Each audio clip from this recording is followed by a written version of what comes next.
Here we go. Welcome to Double Dribble Bucks. I am Seth. With me, as always, is my good friend Brett. How you doing tonight, Brett? Doing great, Seth. I'm really excited for the new basketball season, and I think season three of Double Dribble Bucks. Season 3. Wow. Yeah, We've made it this far. it's So crazy. that's pretty good. Yeah. Yeah, It's going to be the best season ever, I believe. I think so. Nice. Great. All right. So are you excited about the team? I'm always going to be excited about the team. I think being just a Bucks fan, I'm always going to, find optimism in there. I'm very interested in the way that we have built the team this year because it's like we're going all in on Giannis in the sense that, like, he is the best player on the team by far. Instead of like going the route of let's get other superstars to play with him, let's find a bunch of people that can play around him. It might be an amazing experiment. It might blow up in our face. We'll just have to see for sure. Yeah. Yeah, it's a change. Actually, I looked in. It's kind of a fun stat here. Without thinking too much, it's kind of off the top of your head. How many players that were on the Bucks 15-man roster to start last season are still on the team? How many would you say? Without kind of counting through, I would say four. Okay, that's not far off. Okay. It's six: Giannis, Bobby, AJ Green, Gary Trent Jr., Ajax, and Torian Prince. Now, at the end of the season, they had a few more guys, and I think it's 10 that we still have from the end of last season. So I think that's why it's less than I initially thought. I mean, you were kind of on the right track there, but initially I would have thought like at least half. I don't know, like eight Yeah. maybe. But yeah, it's less than half. It's only six from the beginning of last year. And then another thought, we've a lot of the talk about the roster is that we've gotten younger. We've gotten younger.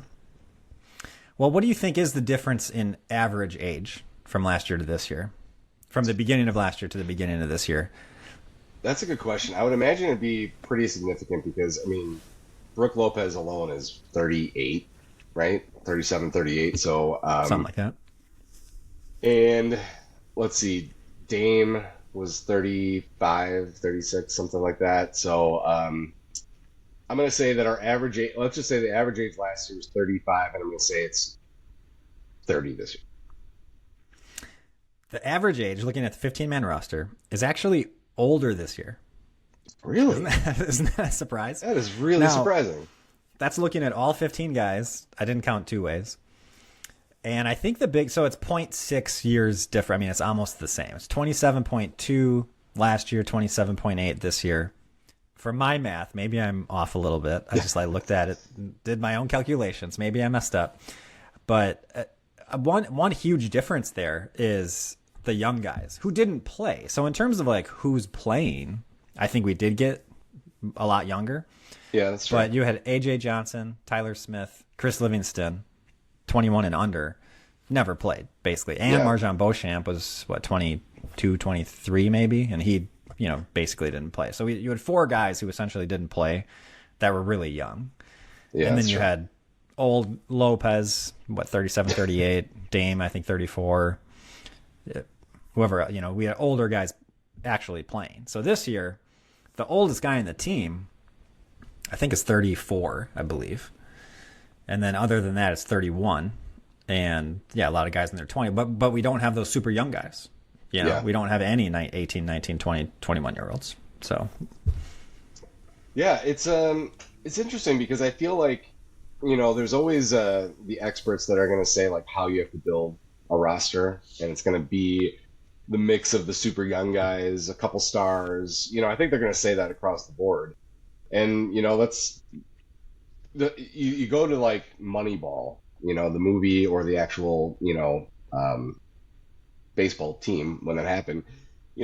They did something unique, and everyone's like, "You're crazy! This doesn't make any sense," and it didn't work. So there's a million of those examples where it doesn't work and it fails. But I mean, I like the chance we're taking here.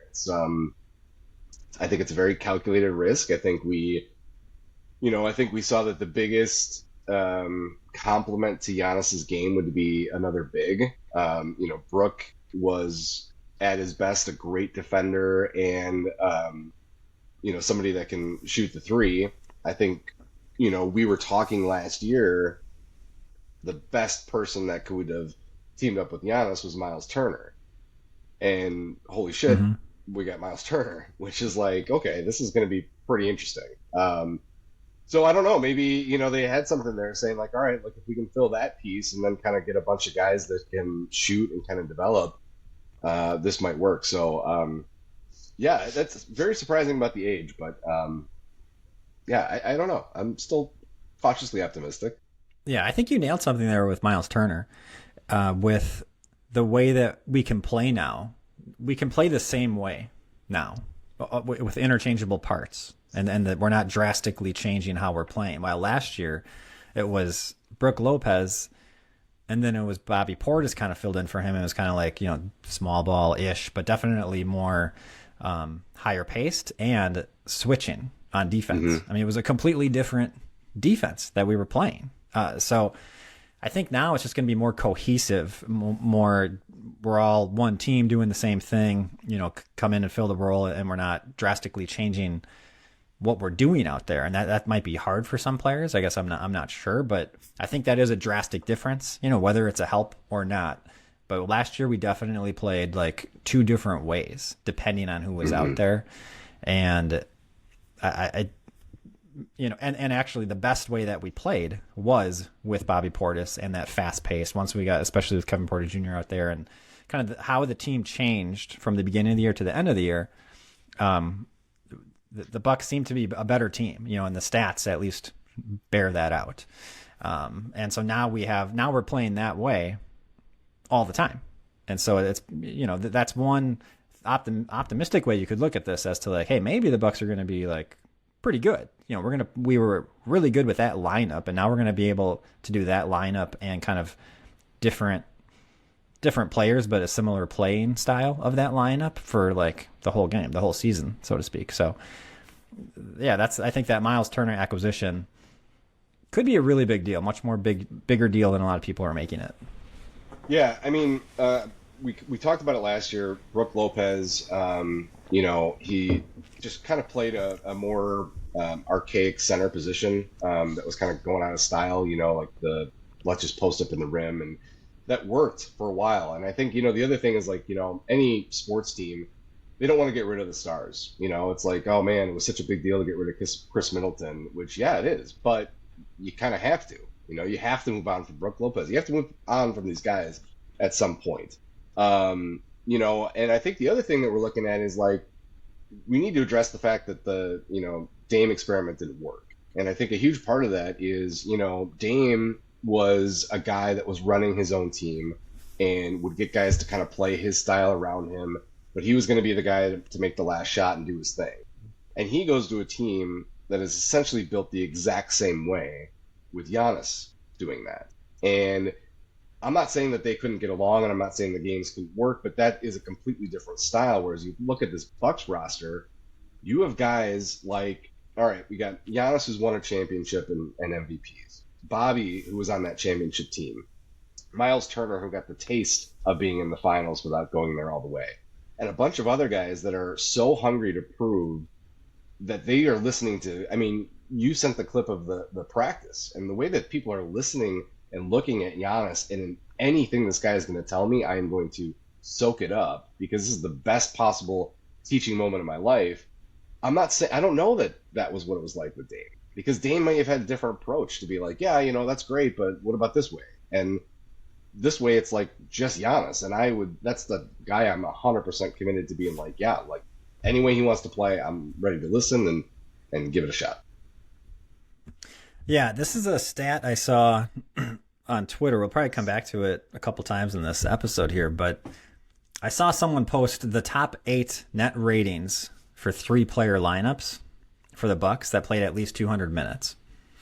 And Dame was only in 2 of those 8 lineups, and they weren't the top 5. 1, 2, 3, 4, 5. Maybe they were 5 and 6, it looks like. So I thought that was kind of one interesting thing I pulled from that was, you'd think like Giannis was a part of 5 of them. Like, okay, yeah, of course he's going to be and he was in like the top for the top 5, right? That's what you're going to think. But Dame, you'd think that too for Dame, but it's not the case. And that's kind of interesting, and maybe just something you can point to say, like, maybe the Bucks don't need a Damian Lillard. He certainly raises the floor significantly for the team, but does he raise the ceiling? Maybe that's a question yet to be answered, you know? And I mean, I think one of the greatest things with Dame is, like, if Giannis is out, you've still got Damian Lillard. He can carry a team. He can win you a game just because it's Damian Lillard.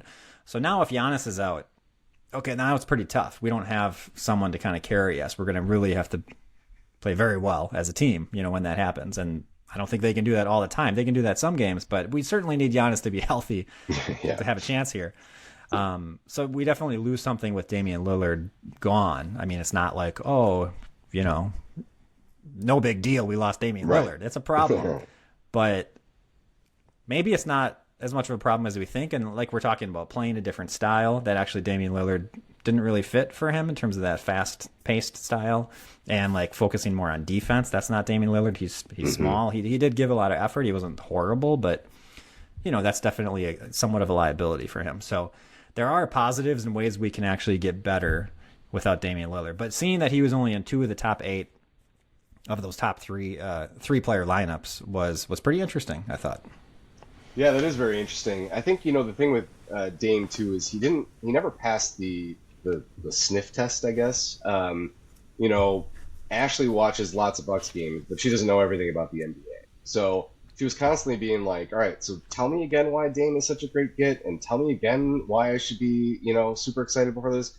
Watching him play, she was like, I don't understand what you're getting so excited about, you know, and I see that. He never really took over a game. He never had one of those monster Dame performances. Whereas now you have Miles Turner coming in, and that was somebody that, you know, having seen him playing as a rival on the Pacers all the time, you knew this was a guy like, well, shit, if we ever had a guy like that on our team, that would be pretty awesome.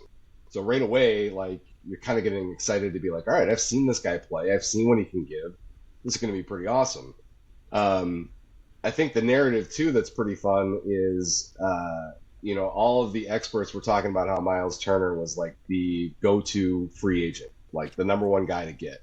The moment he goes to the Bucks, it was like, well, I mean, that's not a... It's just like, Miles you know, Turner. Yeah, exactly. It was just downplaying it so much that it was like, all right, the fact that you're, you know, backtracking makes me think like you're really scared of this, and I just can't wait for like it to work really well, and you just have to eat words the rest of the season. Yes, definitely.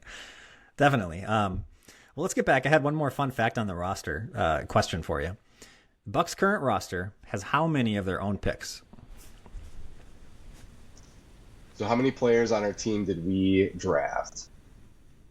Yeah, the Bucks draft.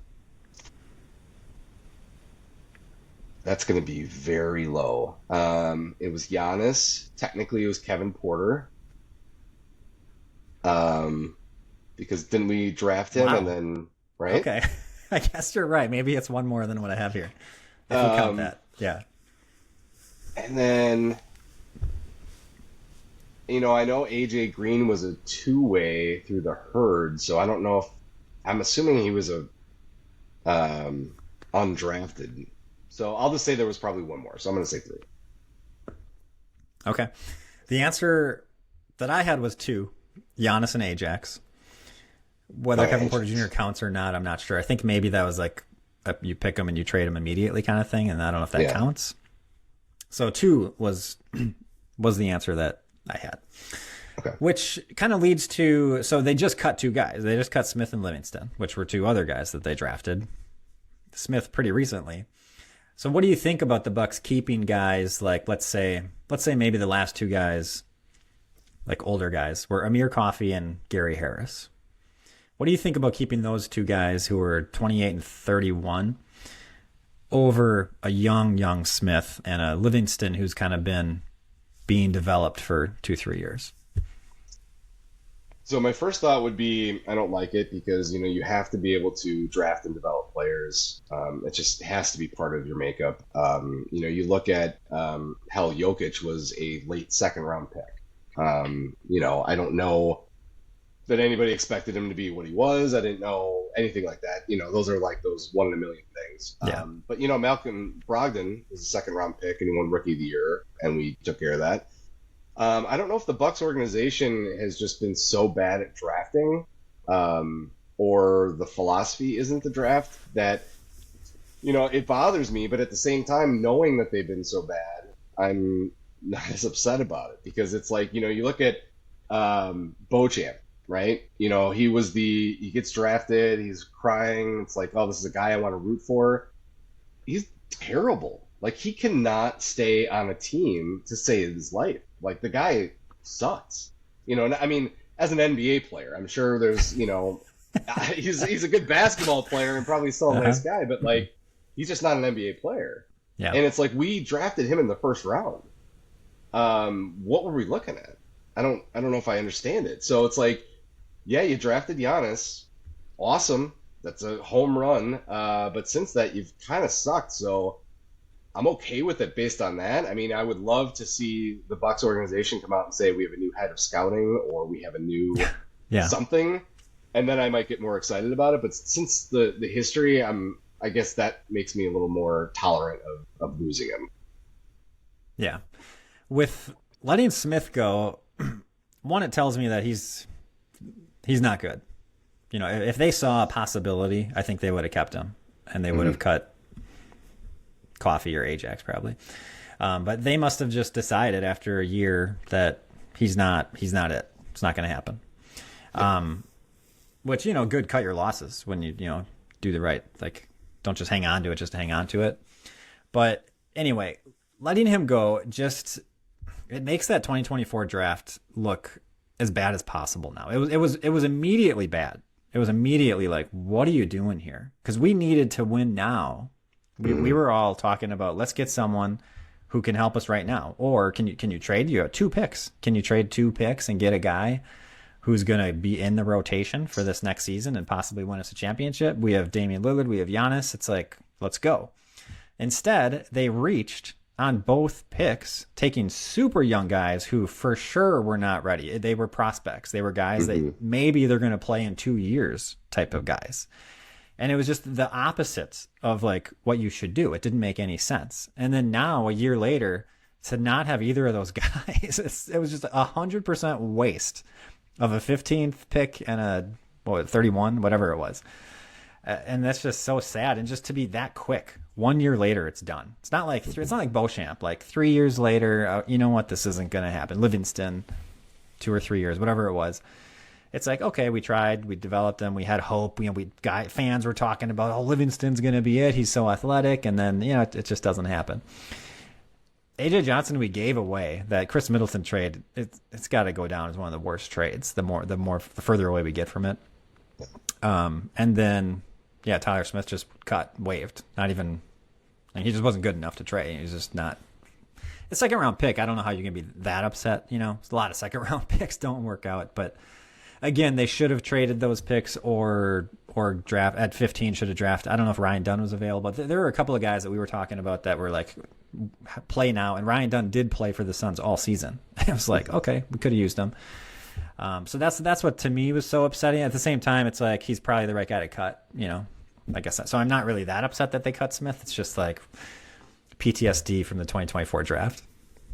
Yeah, it's it even goes back to the trade to get Jay Crowder when we gave up so many second round picks, and it was like it kind of gave you that sense like the Bucks just don't care about drafting, like that's just what they're doing. Like, we got a bunch of picks, they're meaningless to us, like take them. But like that year when we're taking these super young prospects, that's what rebuilding teams do, and they hope that they work and something happens.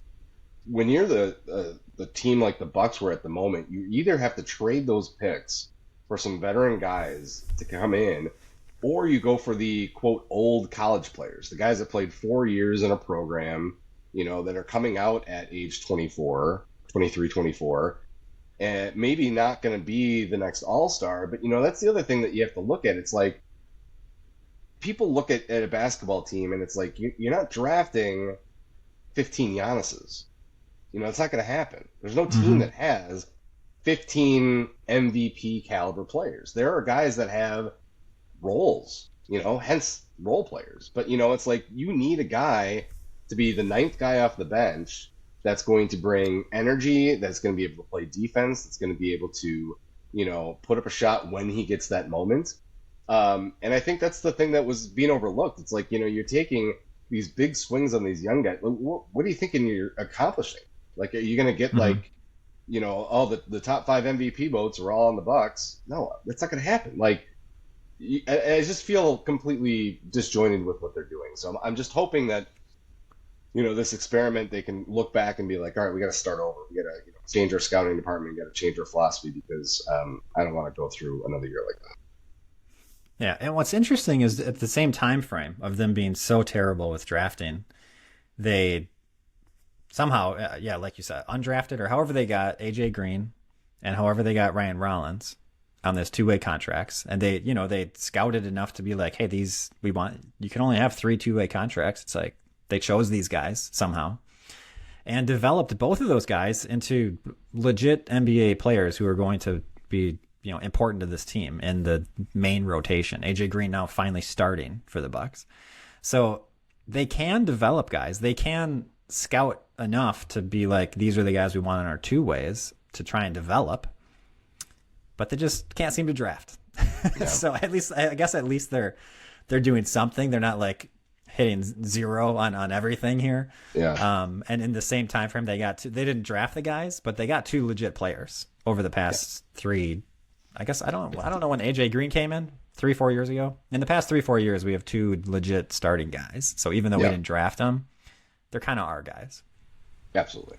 Yeah. Yeah. The 2-way, I don't know how they, like you said, the 2-ways, are they drafting, but somehow the draft stock doesn't make sense, or the agent issue, or I don't know why it is what it is, but like, couldn't you have just drafted AJ Green and Ryan Rollins instead of kind of going through what you went through? But, whatever. It's working now, so that's all we can hope for, I guess.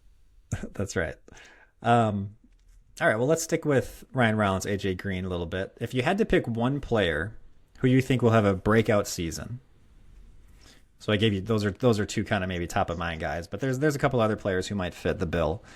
If you had to pick one guy, who would you pick? Who's going to be breakout season, all-star, or maybe just missing all-star game, that kind of thing? I think the obvious one is going to be Kevin Porter Jr. Because he came in and he had a fire, and it was exciting to watch him play. The team was getting a lot more energy. They were performing well, and it was like, okay, wow, this is pretty exciting. This guy had some off-court problems that really kind of impacted his career, and now he comes back and we retain him. And we're saying, hey, from get-go, we want you to be our starting point guard. You clearly know what we are looking for. He really has a great opportunity to step up. I don't think a lot of people know a lot about his game. If he can play at the level he was at last year all season long, that's going to be the obvious answer. To go a little more, I might take a shot on Gary Trent Jr. Just because, like, he had a really good career in not a really good career, but he was in Toronto, I believe, right? And he was playing well. Yeah, Portland, maybe both teams. Yeah, maybe. And he was looking for a big contract, didn't find it, came to the Bucks, kind of got in a small deal.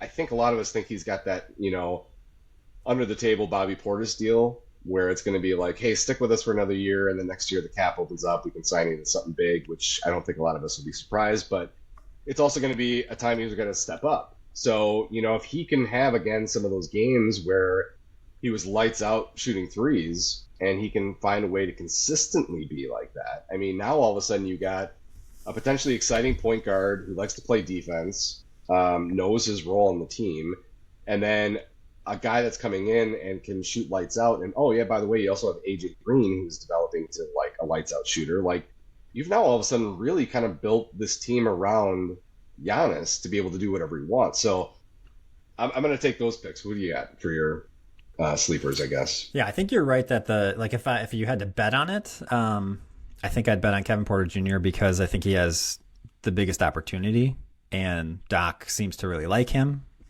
and he played really well, last month of last year. So like maybe if he keeps that rolling, he's going to have a great season. I agree with that. The other guy that I would pick though would be AJ Green, because finally he's starting. He only played like 22 minutes a game on average last year, which is like, wow, that doesn't seem like enough for how good and how much we talk about AJ Green and how good he is. Going back to those lineups that I talked about, the 3-player lineups, AJ Green was in 7 of the top 8 3-player lineups. 7 of the top 8. That's crazy. More than Giannis. Giannis was in 5. So he really seems important to the team's success. And he's a better defender than Gary Trent Jr. So I think that's one reason he has kind of an edge up on him. And Gary Trent Jr., like you said, he's been good for a few years. Like, we got him. We were like, this is a great get, Gary Trent Jr. AJ Green's kind of just now coming into his own, I think at the same age. I think they're both 26, I believe. But that's why I would bet AJ Green more as a breakout, while Gary Trent Jr., I think he is who he is. I think we've seen who he is, and I think he's going to kind of be just plateau at that level. AJ Green maybe could be probably not quite Klay Thompson, but kind of a Klay Thompson type of guy, perhaps. Yeah. Like, if he continues to play as well as he is, keeps getting better, and then plays 30 minutes plus a game, and has those same numbers, but now you're getting 8 minutes more a game. Like, you're going to have pretty good numbers potentially. And he's been getting a lot of shots up in the preseason, which we need him to be taking those threes. Like him and Gary Trent Jr., we want high volume threes. And last year it wasn't quite he just wasn't on the floor enough. So yeah, with Doc finally realizing he should start over Taurean Prince. I think that's who my pick would be. But I also agree. I think Kevin Porter Jr. is probably the one I would bet on. But those two guys are the ones I'm kind of seeing as potentially really taking a leap and really helping this team become like pretty legit. Yeah, I mean, you're not wrong. AJ Green, I think, is definitely going to step up. I think the thing that is interesting, you kind of talked about the preseason a little bit, is two things I'm looking forward to. Is number one, I think we all saw AJ Green kind of step up his defensive game last year. I don't know that I wouldn't say he was a liability, but all of a sudden it was like, wow, this guy can actually be a really good defender. What I was seeing in the preseason was all of these stars on the other team wanted to go after him because he doesn't look like a guy that can play defense. Mm-hmm. Well, if he can step up and really start playing defense, like they're going to keep trying to go one-on-one with him. And if they keep losing, and like that's going to be turnovers, and all of a sudden that's going to help us build a lead, and it's going to put us in a really good position. I think the other thing too is, last year we had Taurean Prince starting for whatever reason that Doc had. He was a good shooter, but lacked a lot of everything else. Well, in the preseason, he was coming off at like the 8th or 9th guy. I mean, this guy, not only was he not starting, but he wasn't even, one of the first 2 guys off the bench. So if he's just providing a veteran mindset, providing that, let's call it 10 to 12 minutes a game, where we don't have to watch him be a liability for a full 30-minute period, I'm a little more excited about that, because it's like, okay, yeah, he can shoot and he can do a couple things. And if I don't have to rely on him more than that, okay, I can tolerate that. So I'm hoping that continues. Did you see the same thing in the preseason? Yeah. The rotations and everything are pretty much what you would want to see. And so hopefully that continues. Yeah. Which is like we were calling for this 8 months ago, but finally Doc learns. Yeah, finally. Okay, one more roster. Can I say that? One more question on the roster. Which of the new vet min guys is going to make the biggest impact? So that's Amir Coffey, Cole Anthony, Gary Harris.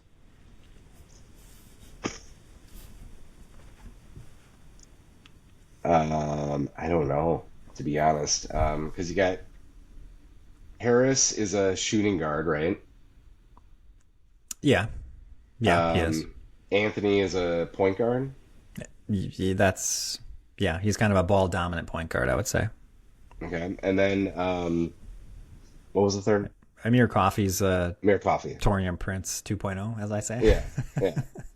I guess based on that, I'll probably go with Cole Anthony. I mean, the point guard position is the one that is the most wide open in the sense that, like, Yeah.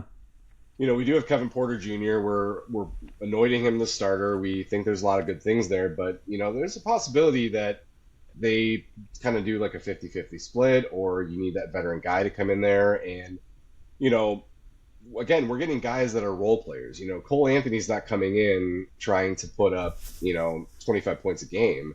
He's going to try to get the ball to Giannis and Miles Turner and Bobby and AJ Green and whatever he needs to do.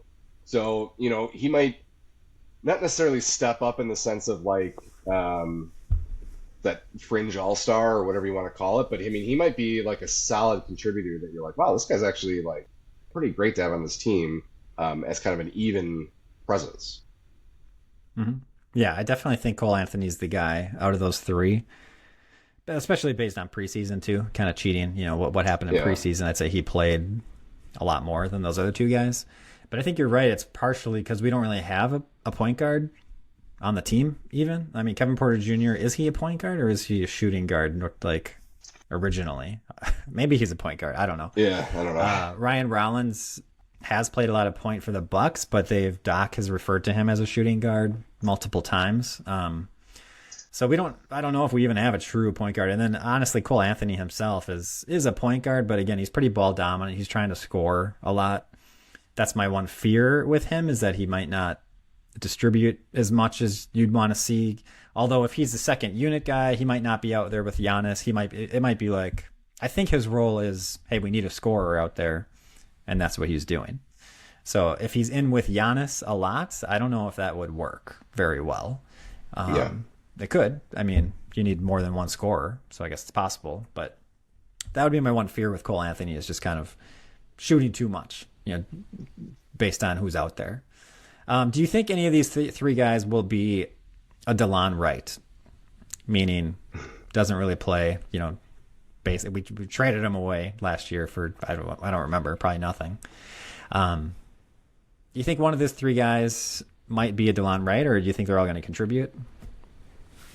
I mean, I think the safe bet is to say, yeah, of course they will. I think that we always get a DeLon Wright type player, and we also get a campaign type player. Somebody that campaign was a guy that was a great bench guy, but it was also like, you're shooting a little too much. When you shoot, sometimes it's great. Other times, I am really pissed of why you're doing that. And then all of a sudden, you're in spring and you're like, oh shit, campaign's on the Knicks. When did that happen? And DeLon Wright is like, oh, is that DeLon Wright behind him? Like, I don't know if he's playing or not, but I'm sure that's going to happen. Again, I'm just hoping that this Bucks team is lined up to be like, you're coming in to not play basketball. You're here to play Bucks basketball, which is going to be Giannis and then everything else. Like, as long as you can buy into that, you can be here and you can contribute. But if you're coming in trying to work for a second contract or do anything beyond be a team that can contend, then they could all become DeLon Wrights. That's right. Yeah, if I had to pick one, I'd say Gary Harris might be that guy. We haven't seen much of him. I think he tweaked his hamstring or something. He didn't play a game or two.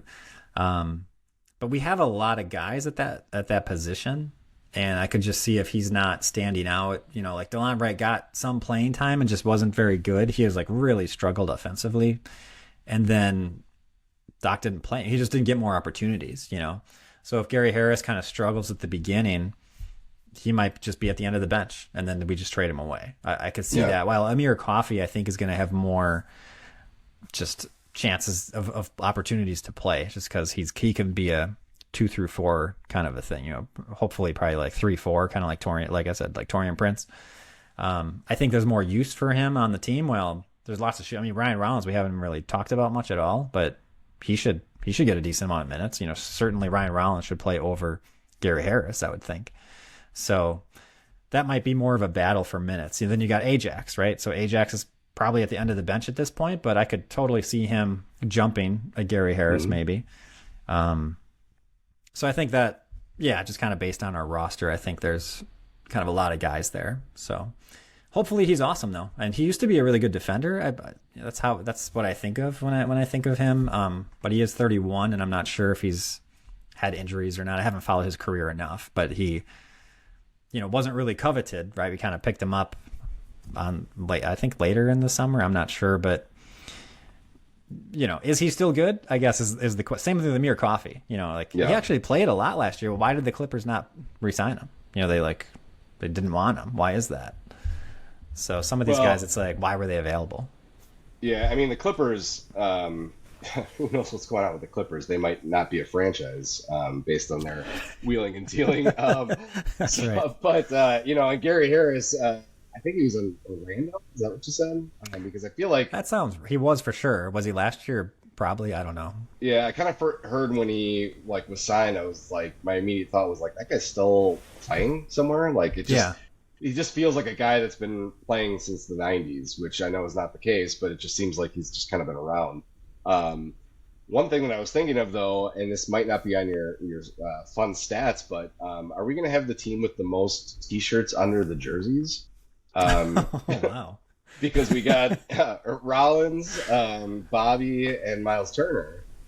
Okay. Big T-shirt under the jersey, guys, and even watching the game tonight, there's no T-shirt under the jersey, guys. There's not a lot like in the NBA overall. I would say it's we got 3 at least. You're right. That's got to be a high percentage. And we have a lot of Garys. I mean, those are interesting stats. That you don't see a lot of Garys in general. I think nowadays, but to have 2 or 3 of them on our team. What do we have? 2? Just 3? Well, 2. And 3 T-shirt guys. I mean, that's kind of an interesting little makeup for an NBA team. It is pretty interesting. Interesting dynamic on the team there. Do we have a Gary wearing a T-shirt? I don't think we do. I don't think so, but okay. Gary Harris seems like a guy that would wear a T-shirt under his. Yeah, it does. That's why I was like, maybe he does. I don't know if I saw him. I didn't watch all the preseason games. And I saw the most one I watched was the last one he didn't play. So I don't know. We'll find out. That'd be awesome. Yeah. All right. I don't think we talked since June, maybe. Maybe right after the trade deadline, early July. Anyway, there was a John Horst interview at some point. We never talked about it. One thing he talked about is he basically said TP should not start. Kuzma should play the 4. 2 things that Bucks fans have been clamoring about for a while. Seemed obvious, but things Doc didn't seem to realize. And I wonder if Horst is driving some of the changes we've seen, or has Doc actually learned and made these decisions on his own? What do you think? That's a great question. So here's where I'm going to go with this one. I think that Doc Rivers is a great players coach, right? I think that's going to be the thing players seem to really like playing for. I think that there was an attempted coup on the Bucks organization. You had Jimmy Haslam comes in, buys a piece of the Bucks. Doc Rivers comes in, and the two of them think, you know what? I think we could do this differently. I think we could run this better. And they kind of geared up to do this is how this is going to be. And then all of a sudden the Bucks were like, no, John Horst is the guy and he's in charge and we trust him completely. And since that moment, I feel like you haven't been hearing anything about Jimmy Haslam on the Bucks at all. I feel like Doc seems to be very open to change, which is something that an older coach is not something you're going to see. So I think I would lean towards there must have been some sort of meeting. I don't know who was involved, but it was definitely this is how this is going to be, and you better get on board type situation because, Doc was very frustrating. It's like Kyle Kuzma might be like a Bobby Portis in the sense of his role might be coming off the bench. And, we've talked about this before, at least I mentioned it, when he was on the Lakers, he had a role, he won a championship, ended up getting this big contract to Washington where they completely ruined him, thinking that he was going to be an MVP. Well, now he's back on the Bucks where it's we don't want you to be an MVP because we don't think you are, and you should realize you're not, and you need to just get back to learning how to play basketball. And Doc was forcing the issue. He's forcing him to be in the starting lineup, thinking that he's got something special. And, Torian Prince is coming in, and it's like eventually, like, you're not seeing that. These guys aren't starting. There's a different philosophy. And I think, it's a crazy conspiracy theory, but I think there really is something behind that where, they was trying to go a different direction. And for whatever reason, Horst just came in because they gave Horst a bigger contract. I think that was this offseason, right? I think they extended him or something like that. I don't remember, but it sounds right. Yeah, so I mean, it was definitely like the organization saying, "No, we're committed to Horst, and this is kind of what it's gonna be." So that's the way I see it. Yeah, we need like Eric Neem or some investigative reporter to dig into that. Like, I want to know the politics of the ins and outs of what's going on behind the scenes with, especially over the like since Adrian Griffin. A lot has happened, and it's like there's been a lot of talk about who wanted what. Giannis wanted Adrian Griffin, and Horst actually wanted, I forget, whoever, some big name coach. Kenny Atkinson, right? Kenny Atkinson, yeah. Yep. And Haslam came in, and he was like wanted Doc, and that's why we got Doc Rivers. And it's like, I don't know how much of this is true and how much is not true. But if those rumors are true, and then you hear Horst kind of talk about this past summer after the failures that we've had, there's something there, maybe you're right. Maybe there was a power struggle. Horst kind of was on the way out, for like a year or so. And then because of the Bucks kind of sucked and failed and these things didn't work, now it's kind of gone in Horst's way at this point. And Horst is maybe kind of forcing the issue on some of these things that are really obvious to us. So that's a good point, that it's like, it's kind of weird to see like an older coach, a coach who's been coaching forever. The stereotype would be, he's arrogant. He's got an ego. It's going to be pretty difficult for him to kind of change the way he does things and admit he's wrong. And, I don't know how far he's gone in that regard, but he is making some changes, that we were all clamoring for a long time, and it was not inevitable at all. Like, so yeah, that's good. So yeah, that is pretty interesting. I mean, Horst has been awesome, so it's good to see. I'm glad that's kind of, hopefully that's happening. He should be the one kind of in charge over there, not Doc Rivers. The talk about Doc becoming GM was like really scary. Yeah, it was like for a couple months there. Yeah. Like, that is an instant disaster. Okay, let's move on. I was going to just say with the Horst thing, if you remember back in the 90s, the 90s Bucks, when we had Herb Cole as the owner, I don't know if it was known at the time, but there was one of those pieces that came out that, Herb Cole had the direction. It was 8th seed or bust, meaning that he would do anything it would take to at least get the 8th seed of the playoffs, because, you can sell playoff tickets, and that was a huge thing. So he was, let's remember, we brought JJ Redick in, at halfway through a year, which with no intention of staying. And he said he hated Milwaukee, and, it was a bad move. And these are the types of things that kept happening over and over. We were losing talent, and we were just turning over the roster. And it was like, people are, what the hell are we doing? Well, maybe all of these draft picks were influenced by people that made Horst give up all these second rounders to get someone like Jay Crowder, made him take some development players because of something. And maybe if there's something behind this, and this finally was resolved over the summer, maybe we might see a change. At least this can be something to be hopeful for, I guess. Yeah. Yeah. In that same interview, Horst talked about Bobby Portis, and what stuck out to me was him saying that Bobby played differently at the end of the season, and he talked about how he was switching more on defense. So kind of like we talked about earlier, how the Bucks kind of played different ways, and Bobby Portis was part of that. At the end of the season, the lineups that were really effective, some of those did include Bobby Portis, and that like killer lineup, whatever you want to call it, had Bobby in it. And it was the faster paced, and it was a switching on defense. And I didn't really put it together, I guess, at the time, and maybe it's not true, but what he said was that he played differently. And so switching more on defense was, I guess, new and like different for Bobby compared to how he had played, even, on the Bucks even. And that Bobby was a part. Oh yeah. So Horst seems to think they found something with Bobby Portis, kind of like playing more effectively, for this Bucks team compared to the previous years where, a lot of Bucks fans complain, but Bobby's had a pretty good career in Milwaukee, I would say. Mm-hmm. Do you think that there is something? Do you think the Bucks found something with that lineup and that way of playing, and that Bobby is more effective in that role? Yeah, I mean, I definitely think so. I think, when we were watching the end of last season, you could tell there was something different going on. I mean, we were playing these different lineups, different pace. You could tell there was something happening, and we were having great success with some of these things. You started to get some excitement heading into the playoffs, and the weeks and months before that, we really kind of felt not very optimistic. It was like, we had these conversations of, are we going to be like the 7th seed?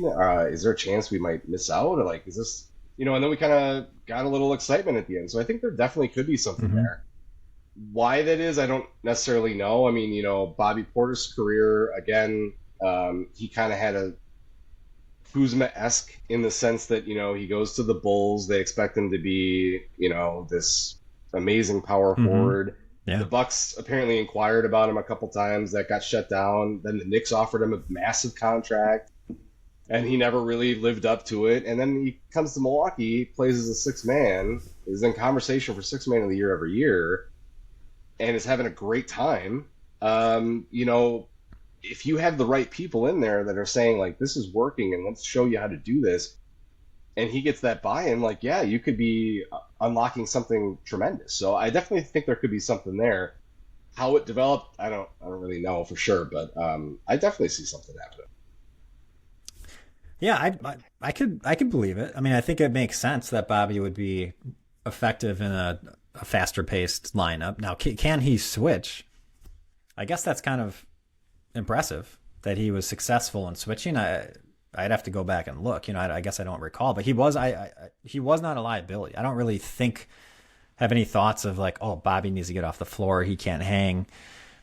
I never was thinking that, and I didn't hear that either. The problems or the complaints about Bobby are the ball hog, right? Taking too many shots. Like, that's what people don't like about him. There is complaints about his defense, but I didn't hear it last year, to be honest. So I think he's maybe better than people think, and maybe he's better in that as opposed to like doing the drop, going in for Brook and doing drop coverage. Maybe that's just not his thing. So yeah, it's kind of intriguing. That's something I'm going to be looking for in this first part of the season here. And then that lineup. Go ahead. I was just going to say, you kind of made a good point there. Like, we talked about like Brook was playing this kind of like, old center position, and when Bobby would come in, he'd kind of be filling in and kind of be doing the same Brook thing. And that's not his game. And maybe that was uncomfortable for him, and he would do it and be fine. But now that it's like, well, you're more athletic and you have different abilities. Let's move it around, stuff that they couldn't do with Brook. It could have been also part of the end of the season where they knew, like, look, Brook's not coming back. We're not gonna pay him. So let's start trying some shit and see, what we need to build around it. So. Yeah. And so the lineup was like Giannis, Bobby, AJ Green, Gary Trent Jr. And then you could kind of fill in the blank. Kevin Porter Jr., I think, was a part of like the killer lineup. But whoever you had in there as the fifth guy, like, the lineup was pretty awesome. And so looking at that 3-player lineups, Gary Trent Jr. was in 4 of those. So you had AJ Green in 7, Gary Trent Jr. in 4, Giannis in 5, and Bobby was in 4 of them as well. So like those 4 guys, which are the 4 guys we're talking about with this lineup, were in all of these multiple different lineups. Like, those were the guys that keep coming up. They were making the Bucks win games, basically, more than anybody else, it seems. So, yeah, so seeing, especially throwing AJ Green in the starting spot with him and just getting those guys more minutes in general. And now you have Miles Turner, who's a new guy. He wasn't any lineup last year. But the way that he plays seems to maybe fit with that better. So it's kind of, I'm optimistic. Looks good. I like this. I'm excited. Yeah, me too. All right. Let's talk about Giannis for a second. MVP season? Yeah. Oh, yeah, for sure. This is, we talked about at the beginning. We are building a team around the best player in the NBA. That doesn't happen all the time. But, the narrative is always the super team. Even just watching right now, you got the Lakers with LeBron, and then you bring in Luka, and then it's Golden State where you have Curry and you bring in Jimmy Butler. Like it's always you got to put another guy in there. You got to put another guy in there. But if you look back at like LeBron in Cleveland, like it was LeBron and a bunch of guys, and then they started throwing in Kevin Loves and Kyrie Irving, and you kind of messed it up. But it's like that formula can work if you have a guy that is MVP talent every single year. You build the team around them, and you bring youth and people that role play. Like he could step up. Now he might not be a higher point per game guy, but his overall statistics might be better. And I'm very confident that he's going to be in the MVP conversation. Yeah. And in terms of building the team around him and not having another, top 10, top 15 type of guy, we're always comparing, Bucks fans are always comparing to Denver and Jokic because we're always annoyed that Jokic is just like on this tier above Giannis to everybody else, which doesn't quite make sense to us. But if you look at Denver and their championship team, trying to remember who was on their roster, but like Jamal Murray's never made an All-Star game, first of all. So this other guy who people talk about, like Jamal Murray, he's like such a great player. Like he is a very good player, but is he top 20 player? No, actually, he's not. Yeah. He's probably maybe 30. He's probably around that somewhere. He goes through times where he's pretty bad, and then he'll hit like 7 game-winning shots in a row. So he's certainly a good player, but he's not a Damian Lillard type of guy, right? And then Aaron Gordon's a very good player, role player, and probably a top tier role player. Who else do they have? They had Michael Porter Jr., who I never thought was that great. Yep. Christian Brown. Yeah, now they got Christian Brown, who's pretty awesome, again, role player type guy. Yep. He's not going to be he's like an AJ Green type guy. So if you have like their Aaron Gordon's are Miles Turner, and Christian Brown's are AJ Green, and then we got a Gary Trent Jr. And I think what it comes down to is like, how good is our point guard going to be? Is Kevin Porter Jr. going to be really good? Is he going to break into like a top 50, top 60 player? Like that could happen, right? It's very doable.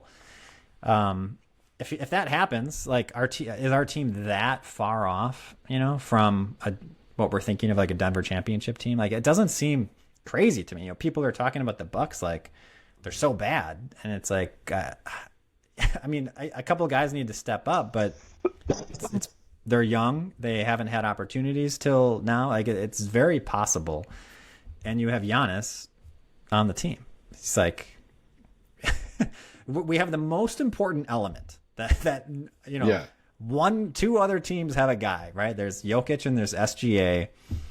Maybe you're going to say Luka. That's probably it. Maybe there's one guy, but there's not that many, right? So there's like 5 or less teams with a guy that you can be like, we have a chance, right? And the Bucks have that, and yet we're being written off as if we don't have that guy.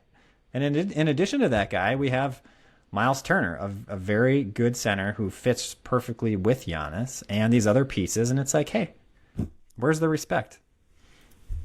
Yeah, and the East is wide open this year. People forget that Halliburton's not playing this year, and they lost Miles Turner. So the Pacers, who know what they're going to be. Boston lost Tatum, which, by the way, he said that he has all intentions of playing this year, which, wow, just to say, would be the stupidest thing I've ever seen in my entire life. Because number one, you understand that this is more than a 1-year deal, right? Jason Tatum is the guy that's in the commercial talking about how he's building generational wealth. And he's going to go in there and risk his entire fucking career to do what? To prove that you can come back from an ACL that quickly, or Achilles? Mm-hmm. That is so dumb. What a moron. If he tries it, I just will have less respect than I have for him today. So you pretty much have the Knicks, who seem to be the same Knicks that they were last year, so they have a chance to compete. And Cleveland, of course, crushed it last year. Nobody's expecting Philly. I mean, you can talk up Oh. Joel Embiid all you want, but that's not going to happen. Then you got teams like, Orlando that could surprise, but like, who's to say the Bucks can't be one of the top teams in the East? And the thing that you got to remember here is there are conferences. Like you can argue that the East isn't as good as the West all you want. I'm always going to say the East. Grew up in watching the East, and that's what I'm always going to root for. But at the end of the day, we only have to meet you in the finals. So you could have the West being better in your opinion and battle each other, but you come and face Giannis. I don't know. I don't know a lot of people that would be super excited to do that. I mean, going back to the LeBron days, when he was in Cleveland, they knew they were going to be facing LeBron, and they weren't excited about it. Like, oh shit, we got LeBron. It's the same thing. I don't understand how it's any different. I'm not saying Giannis is LeBron, but it's the same type of mentality of like, this is an MVP, one of the best players in the league on a team. Like, you should fear that every single time. Definitely. Yeah. Yeah. Yeah. In terms of just kind of, I guess, talking about like the Bucks, where they're going to finish and what people are saying. So I would say the experts, in quotes, are picking them to be 5th or 6th. I would say most of them are saying that. So yeah, some of them are picking Detroit over them. Maybe there's some people out there picking them 7 or 8. I've certainly heard conversations about like how they're going to be in the bottom. They're going to be, competing for those last spots, that kind of talk. I guess I don't, like you said, I don't totally get that. It seems to me like they should be solidly in that 3 to 5 range, But a team that's a lot of people are picking over them and a lot of people are excited about are the Atlanta Hawks. Okay, I don't think the Hawks are bad. I think they are going to have a pretty good season here. But I'm looking at their roster, and I guess it's like, what am I missing? Trae Young, Dyson Daniels, great young player. Okay, a name I can't pronounce. They got Porzingis. Does that even count? How many games is Porzingis going to play? Yeah, Come on. That's ridiculous. Come on. Okongwu, Risa Shea, I think it's going to be his second year. Jalen Johnson, he was awesome, Wisconsin guy. They got Nikola Alexander Walker in the offseason. They got Luke Kennard. Does that roster make you really excited? Like, I like that. It's a young team. I kind of like that. Like, what could this team become? It sounds fun. Let's get a piece or two to add to this roster, and it could be pretty awesome. But this roster alone, I don't get it. I really don't see how this roster is like talked about, like, obviously better than the Milwaukee Bucks. I don't get that. And then now Orlando, I understand. That's the team to me that's like, okay, Orlando looks pretty awesome. And then Detroit, come on. Detroit's good. Cade Cunningham's unbelievable. But I don't see it. And by the way, they lost a guy who shot the lights out last year. Like, they're not going to have a guy do that this year. So I don't, looking at on paper, I don't quite get it. I think people are giving an incredible amount of credit to Damian Lillard, which he's awesome, and then no credit to Miles Turner, and then also not enough credit to Giannis and what he can do with like a different, like we've been talking about, the style of play and different things like that, which honestly I wouldn't think other fan bases would understand that aspect of it. But just like you greatly improved the center position, you got worse at point guard.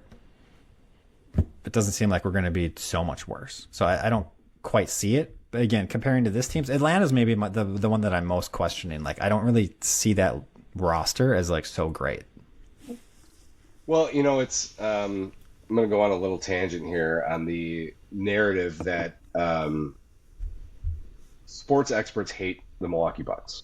It's just a fact, and I'm just going to prove it right now because the teams that they're talking about are the excitement around Orlando, Atlanta, the Bulls, Detroit. These are all look at all these pieces. If they work, it's going to be here. Ignoring, again, the fact that you have a multi-MVP championship guy in Milwaukee who just upgraded the center position, like you said, and you're not even considering that. It's the same reason why this constant narrative is well, Giannis is going to leave. Okay, based on what? There's nothing that is saying this is going to happen. And every single one of the rumors has him going to the Knicks or the Lakers and nothing in between. Because it's like, show me the rumor that Giannis is going to Atlanta. Show me that somewhere. Yeah, because that's a team that could add a guy like Giannis, and now you have a team. Giannis and Trae Young, as much as I think Trae Young is the rat-faced boy and has a lot of holes in his game, would be pretty amazing. Why is that never talked about? Because Atlanta's not big of a city. Atlanta, by the way, is the team that wanted Giannis. How is that not the constant narrative that they are so mad that the Bucks took him that they are constantly, gearing up to take this big run at Giannis and finally get him back? And no, you don't hear anything like that. It's only the Knicks. It's only the Lakers. Oh my God, there's more teams than that. Shut the hell up. And it's going to be why, you said it. The Bucks, I think the floor, based on expectation, should be, the 4 seed. I think we have every possibility to compete for one of those top 4 seeds. Now, Orlando and some of these teams really could step up, and there's a lot of things that can happen. I get it, but I think based on a healthy season from everybody, I think the 4 seed is as low as I'm anticipating. And I think that's the problem is this narrative that it's just the Bucks are just god awful. This is going to be the last year. The over under on how many times we're going to hear if the Bucks don't win it all this year that Giannis can be gone starts at like 20 times. I mean, it's not even like you're going to lose the first game and they're going to be like, rumor is, Giannis didn't like losing by 1 to, Denver. And so he's going to want to go. Come on. If he was going to go to another team, he would want to go to the Knicks. Who's it like? Okay, really? Yeah. Who said that? Who told you that, Shams? Right. And like just some guy told you that who's like the janitor on the Bucks? I mean, tell me your source or I don't want to hear it. I'm done with it. Sources? I'm just telling you, someone, my insider guy told me. Like, who is this? It could be anybody. It could be anything. You could just make up anything you want. And that's what I don't like. No one questions it. Yep. It's just like these journalists are like the most integrity people of all time, and there's no way that they're ever going to lie, because that would be the worst thing ever. And so we just trust them. And it's just like, yeah, of course it is. Well, I bet you a lot of these journalists are just making shit up. I bet that's happening because they want a career and they want to advance in their career and make more money and have respect from their colleagues and things like that. It's like, there's too many of these made up stories that go nowhere. Nothing ever happens with it. They don't come true. It's obvious bullshit from the beginning. They're not all true. So now I don't know what to believe. It's possible. This year of all years, it makes some sense that Giannis would be thinking about maybe going to another team. The Bucks have like $25 million of dead money for a couple, 3 years, whatever it is. It's like, that's not great. That's going to make it harder to build a championship team. So I can, like, it logically makes sense that a guy as competitive as Giannis, he's 30, by the time this dead money thing's done, he's going to be 33, 34. And it's like looking at that, like, oh my gosh, well, I want to compete the next couple of years. And that all like makes sense. I could see that, but he has said nothing to that effect. No one has come out on the record to that effect. All we have heard is Shams making shit up. And it's just like, I'm done with it. Either tell me the source or it's nothing to me. Yeah, it's here's the thing on insiders. One of the more famous insiders is Adam Schefter on NFL for ESPN, right? He seems to break news all the time. But Aaron Rodgers was like, lose my number. I don't like you. You are a loser and you are trash. That is Aaron Rodgers, one of the best players of all time, being like, Adam Schefter is a loser. I have zero interest in ever telling him a single thing. So right off the bat, that not everybody likes these insiders. So they're not sharing all this information. I also think, I must have read a book on LeBron, because I'm going to go back to the decision when he went to Miami. If you remember that time, there was all this talk. Where is he going to go? Where are all these places going to go? The guy, I'm just blanked on his name. White guy, bigger guy. That's like an insider that like claims that he was LeBron's best friend in Cleveland. Windhorst? Brian Yes, Windhorst. Brian Windhorst. Yeah. Had all these theories of where he was going to go. Obviously, it didn't happen. The only person the whole time that got even close was Chris Broussard, who said, I'm hearing strong indications that he's going to Miami. And they're like, oh, I've never heard that. That's not happening. Like, where are you getting these? Like, I'm just telling you, I'm getting sources that I really trust that I'm hearing this heating up.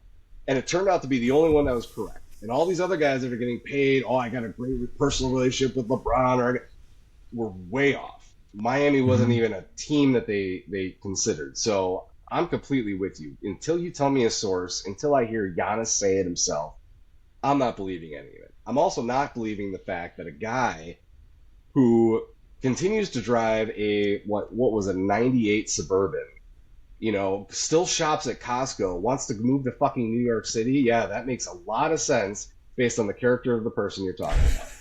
That makes so much sense that he wants to go there. Like, what That's the true. hell? The New York thing doesn't really make sense.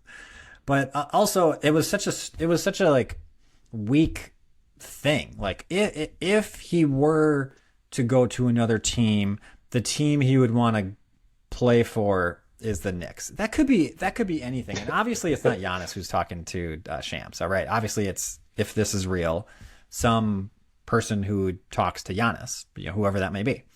And so, like, what if it was just like they were just shooting the shit, having a conversation? Oh, who else would you like to play for? If you had, besides the Bucks, obviously, but if you had to pick a team, who would you play? Just tell me, who would you play for? Yeah. It could be anything, And then now that could be it.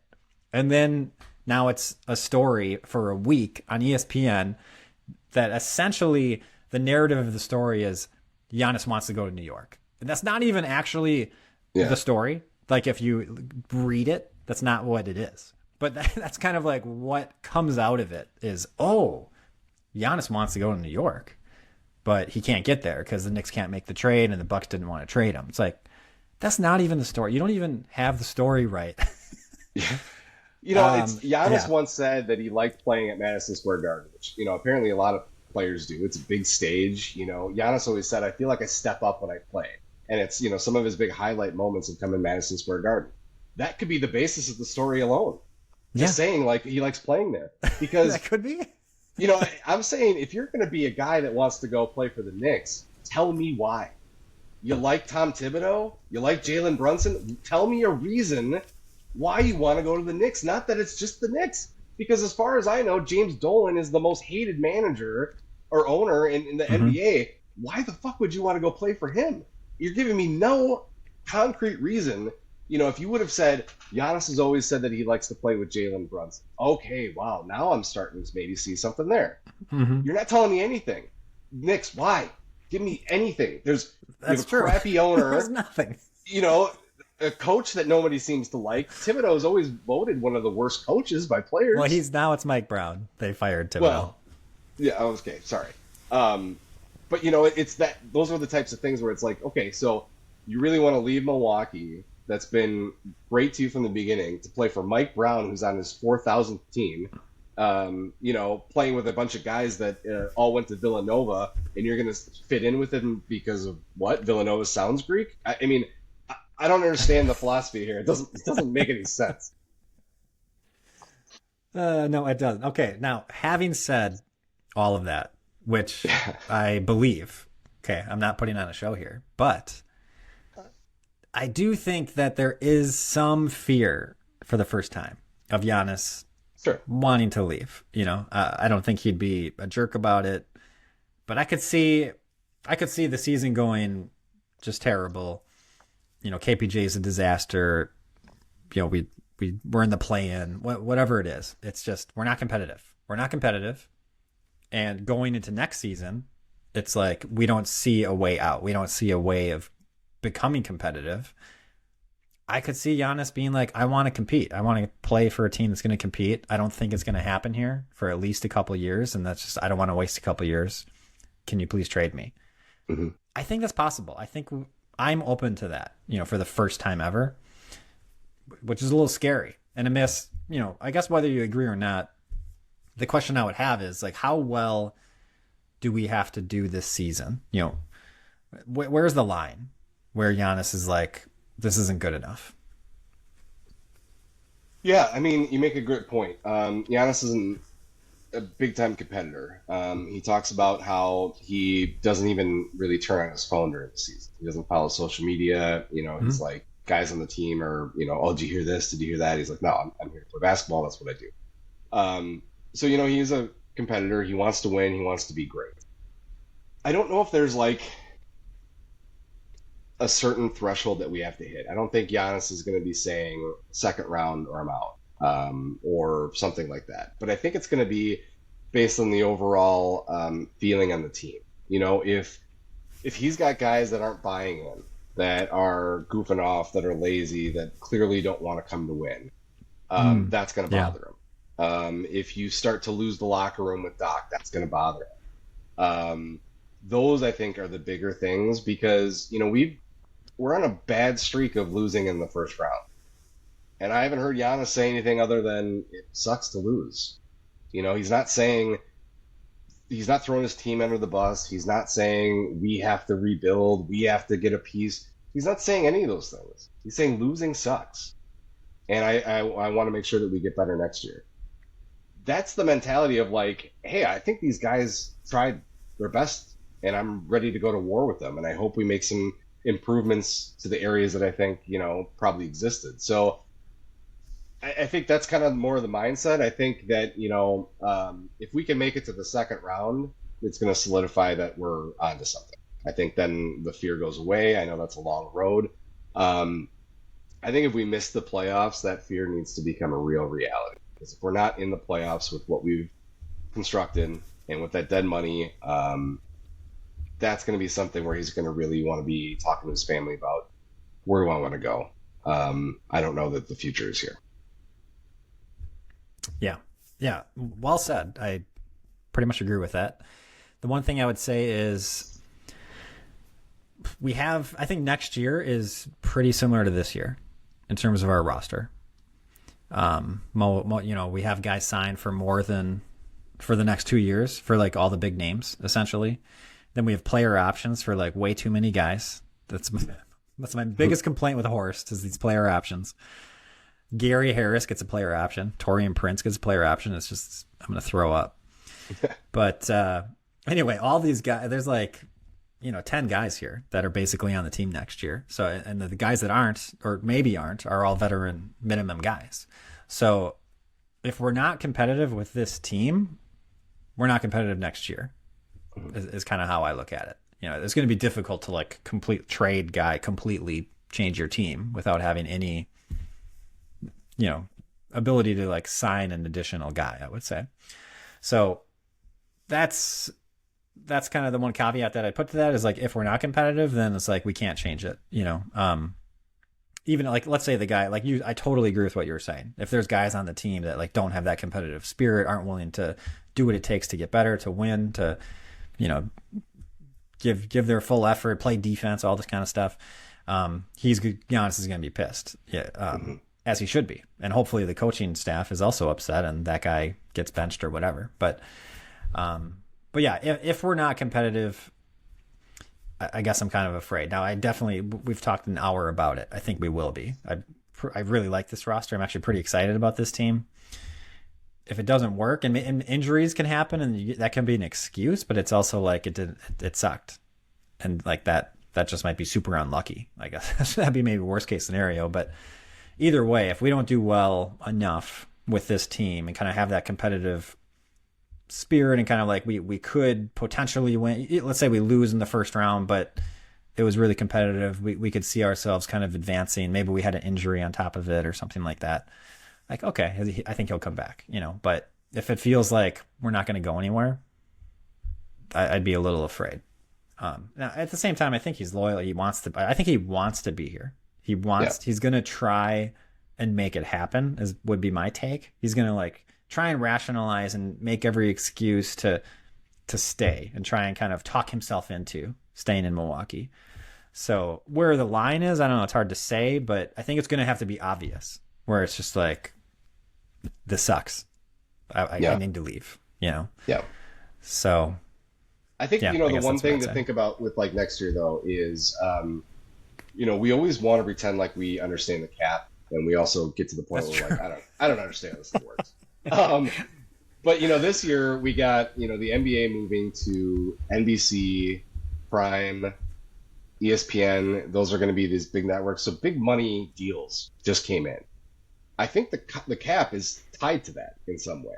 And, the other thing is, like, you look at, a certain amount of time ago, you'd be like, oh my God, you're paying this guy $10 million a year. Like, what a waste of money.